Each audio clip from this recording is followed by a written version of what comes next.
എത്രയോ പേര് അവിടെ സ്റ്റക്കായിട്ട് ജീവിക്കുന്ന ആൾക്കാരാണ്.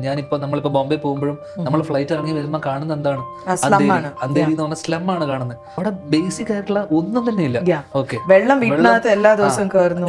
ഒരു ആ പറയുന്ന ഒറ്റ മുറിക്കകത്ത് 8-10 പേരാണ് കൈക്കുഞ്ഞുങ്ങളും വെച്ചപ്പോൾ. അപ്പൊ നമ്മള് ചിന്തിക്കുന്ന എന്താ, നമ്മള് ഒരു നേരത്തെ ഭക്ഷണത്തിനും ഒരു നേരത്തെ ഇതിനു വേണ്ടി കഷ്ടപ്പെടുന്ന എത്രയോ ആൾക്കാരുണ്ട്. ആ വീടിനകത്ത് ഈ കുപ്പവെള്ളം, നമ്മൾ പറയുന്ന ഓവിലെ വെള്ളമാണ്, ആ വെള്ളത്തിലാണ് അവർ കിടക്കുന്നത്. ഓക്കെ, ആ വെള്ളം കോരി ഒഴിച്ചിട്ടാണ് ഈ ഓവിലെ വെള്ളത്തിൽ 8-10 പിള്ളേരുണ്ട്, കൈക്കുഞ്ഞ് ഉൾപ്പെടെ. അവരുടെ വൃത്തി, സാനിറ്റി, ഇതിനകത്ത് അതിനുൾപ്പെടെ അവിടെയുള്ള പബ്ലിക് ടോയ്ലറ്റ് എന്ന് പറയുന്ന സാധനം മിക്സ്ഡപ്പ് ആണ്. ഈ റൂം കുടിക്കുന്ന വെള്ളം അതിന്റെ ഇടയിൽ കൂടെ വരുന്നത്. എത്രയോ മനുഷ്യന്മാർ അവിടെ ജീവിക്കുന്നില്ലേ.